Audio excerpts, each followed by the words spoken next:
In 37 Who Saw Murder Didn't Call the Police on the New York Times, it writes, for more than half an hour, 38 respectable, law-abiding citizens in Queens watched a killer stalk and stab a woman in 3 separate attacks in Kew Gardens.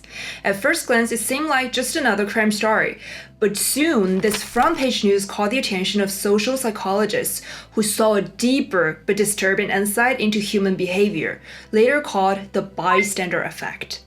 The victim, Kitty Genovese, a manager at a bar and often worked late into the night. Her routine was simple: drive home, park at the Long Island Railroad station, and walk the short 100 feet to her apartment in the quiet, upscale Kew Gardens neighborhood. But on March 13, 1964, after she parked as usual and was heading toward her apartment, she noticed a man following her, Winston Mosley. Her gut told her something was wrong, so she started to run, but Mosley caught her under a streetlight and stabbed her. And Kitty fell down and screamed loudly, so there started to have lights in the nearby apartments and people picked out. A guy even shouted, "Let that girl alone!" And Mosley was frightened, so he ran away. But no one came down to help, no one called the police, and they turned off their lights. So Mosley returned and stabbed Kitty again when she was trying to get back to the apartment. Windows were opened again and lights went on in many apartments, so Mosley got into his car and drove away. Kitty dragged herself to her apartment entrance and passed out. Mosley, for the 3rd time, followed the trail of blood, raped her, and stabbed her again. By this time, it's already 30 minutes past when the police received the first call.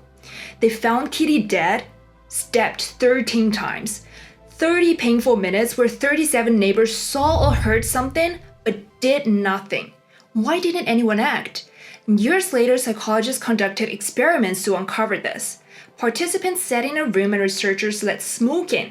When being alone, most people quickly raised the alarm, but when actors in the room pretended nothing was wrong, participants would hesitate and do nothing at all. In another experiment, participants overheard someone having a seizure over the phone.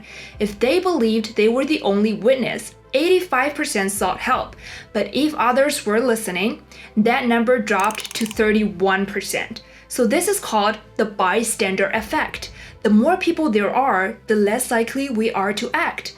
Like someone else will do it, right?